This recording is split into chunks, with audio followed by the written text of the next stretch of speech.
आज बिहार के मुख्यमंत्री नीतीश कुमार विष्णुपद मंदिर पहुँचे, जहां उन्होंने सर्वप्रथम विष्णु के चरण पर पूजा अर्चना की एवं उसके साथ ही आगामी 6 सितंबर से होने वाले पितृपक्ष मेला के तैयारियों का गहनतापूर्वक निरीक्षण किया। उन्होंने घूम घूम कर सभी क्षेत्र का भ्रमण किया एवं विकास कार्य का उन्होंने उद्घाटन किया। इसके बाद समाहरणालय पहुंचकर वह विकास कार्यों की समीक्षा भी की है।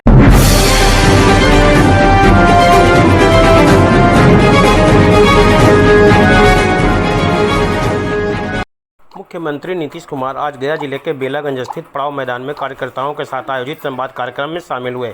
इस दौरान कार्यकर्ताओं को संबोधित करते हुए मुख्यमंत्री ने कहा कि मुझे पितृपक्ष मेला 2025 की तैयारियों को देखने तथा प्रगति यात्रा की योजनाओं के स्थल भ्रमण एवं शिलान्यास के लिए गया जी आने तथा आपस में बातचीत करने का मौका मिला है। बहुत खुशी की बात है कि इस कार्यकर्ता संवाद में आप सब लोग उपस्थित हैं। उन्होंने कहा कि वे आपका अभिनंदन करते हैं। कहा, पहले की सरकार ने कोई काम नहीं किया, पहले बहुत बुरा हाल था। 24 नवंबर 25 को एनडीए की सरकार बनी, तब से लोग बिहार के विकास में लगे हुए हैं और राज्य में कानून का राज्य है। सभी क्षेत्रों में तेजी से विकास हो रहा है। शुरू से ही शिक्षा एवं स्वास्थ्य के क्षेत्र में विशेष ध्यान दिया गया। राज्य में बड़े पैमाने पर सड़कों, पुलिया निर्माण कार्य कराया गया। 7 निश्चय योजना के तहत हर घर बिजली, हर घर नल जल, हर घर शौचालय, टोलों को पक्की सड़कों से जोड़ने का काम पूरा हो गया है। वर्ष 2020 में युवाओं को 10 लाख सरकारी नौकरी एवं 10 लाख रोजगार देना तय किया गया। वर्तमान तक युवाओं को 10 लाख नौकरी एवं 39 लाख रोजगार दे दिया गया है। चुनाव से पहले ही 50 लाख से अधिक नौकरी एवं रोजगार दे दिया गया। अब तक किए गए कार्य अगले 5 वर्षों में 1 करोड़ युवाओं को नौकरी रोजगार दिया जाएगा। उन्होंने कहा कि बिहार का बजट लगातार बढ़ रहा है।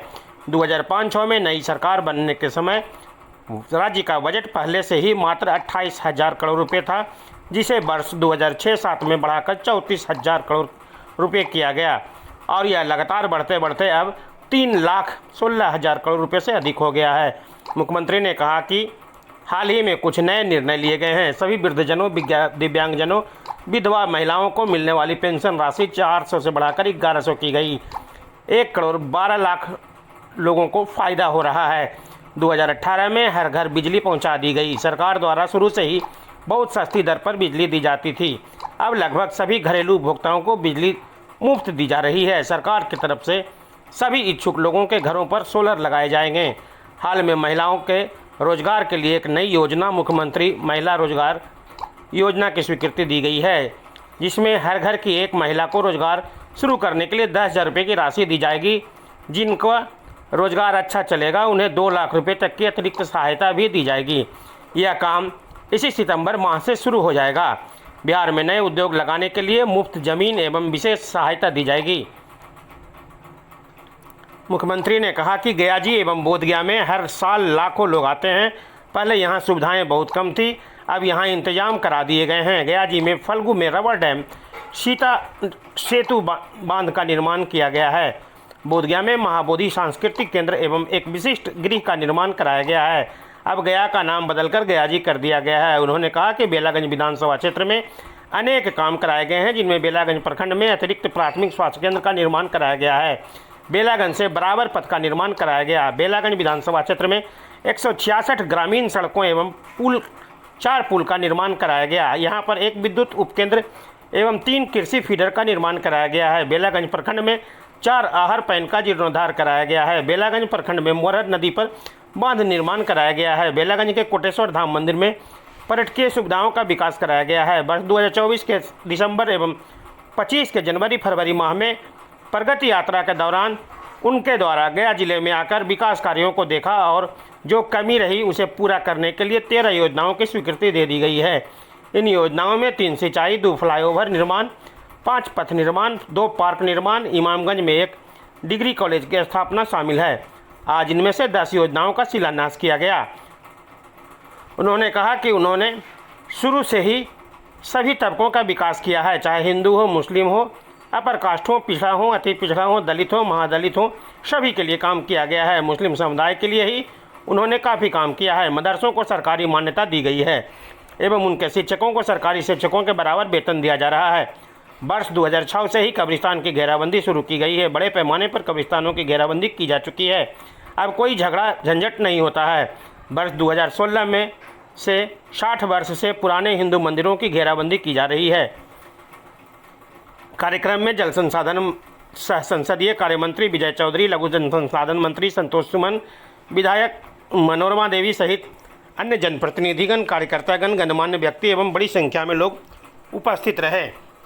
नजमुल होदा IPS विशेष प्रेक्षक भारत निर्वाचन आयोग की अध्यक्षता में विशेष गहन पुनरीक्षण कार्यक्रम 2025 से संबंधित मान्यता प्राप्त सभी राजनीतिक दलों के प्रतिनिधियों के साथ विमर्श हेतु बैठक आयोजित की गई। निर्देश देते हुए उन्होंने कहा कि कोई भी पात्र मतदाता का नाम छूटे नहीं, इसके लिए पंचायत स्तर के बूथों पर कैंप लगाकर BLO BLA आपस में समन्वय स्थापित कर कार्यों का निष्पादन सुनिश्चित करेंगे।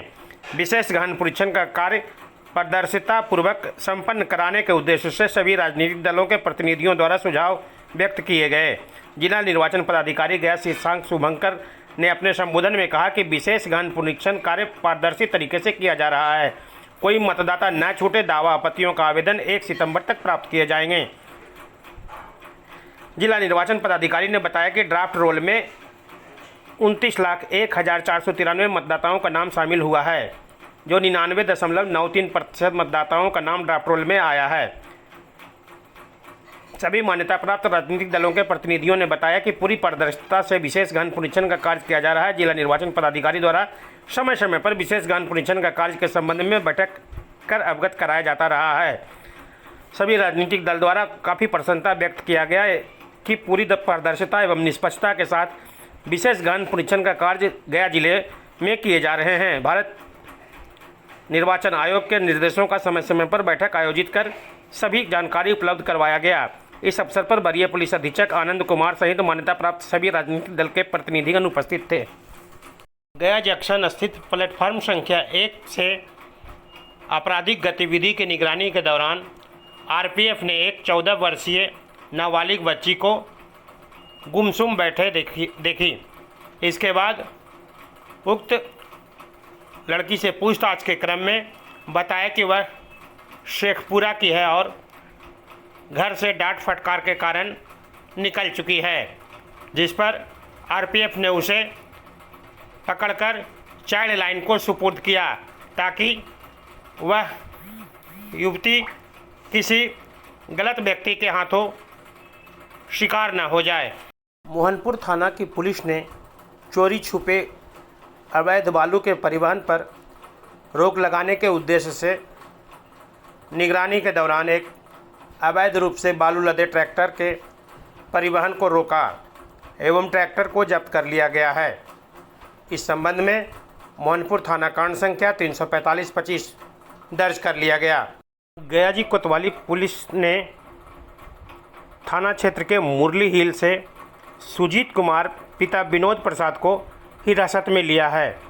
जानकारी हो कि उक्त व्यक्ति के संदर्भ में बादनी के द्वारा एक लिखित आवेदन दिया गया था, जिसमें इनकी पुत्री घर से बाहर गई थी, जो काफ़ी देर तक घर में वापस नहीं लौटी। खोजबीन करने के बाद कुछ पता नहीं चला, तब उन्होंने थाना में आकर आवेदन दिया था, जिस पर कांड संख्या 387-25 19 अगस्त को दर्ज किया गया था, जिसके अनुसंधान के क्रम में लड़की को सकुशल बरामद कराया गया एवं अपहरणकर्ता उक्त व्यक्ति को गिरफ्तार कर अग्रेतर कार्रवाई जारी की गई है। उत्पाद विभाग की पुलिस ने समेकित जांच चौकी डोभी से एक व्यक्ति को स्विफ्ट डिजायर उजला रंग के कार से के साथ हिरासत में लिया है। जानकारी हो कि उक्त कार पर अवैध रूप से बियर का परिवहन किया जा रहा था। गिरफ्तार व्यक्ति का नाम अजय यादव, पिता शिवरंजन यादव, घोड़वासी, थाना डोभी, उम्र लगभग 30 वर्ष बताया जा रहा है। जब्त बियर कुल 246 लीटर बताया जा रहा है।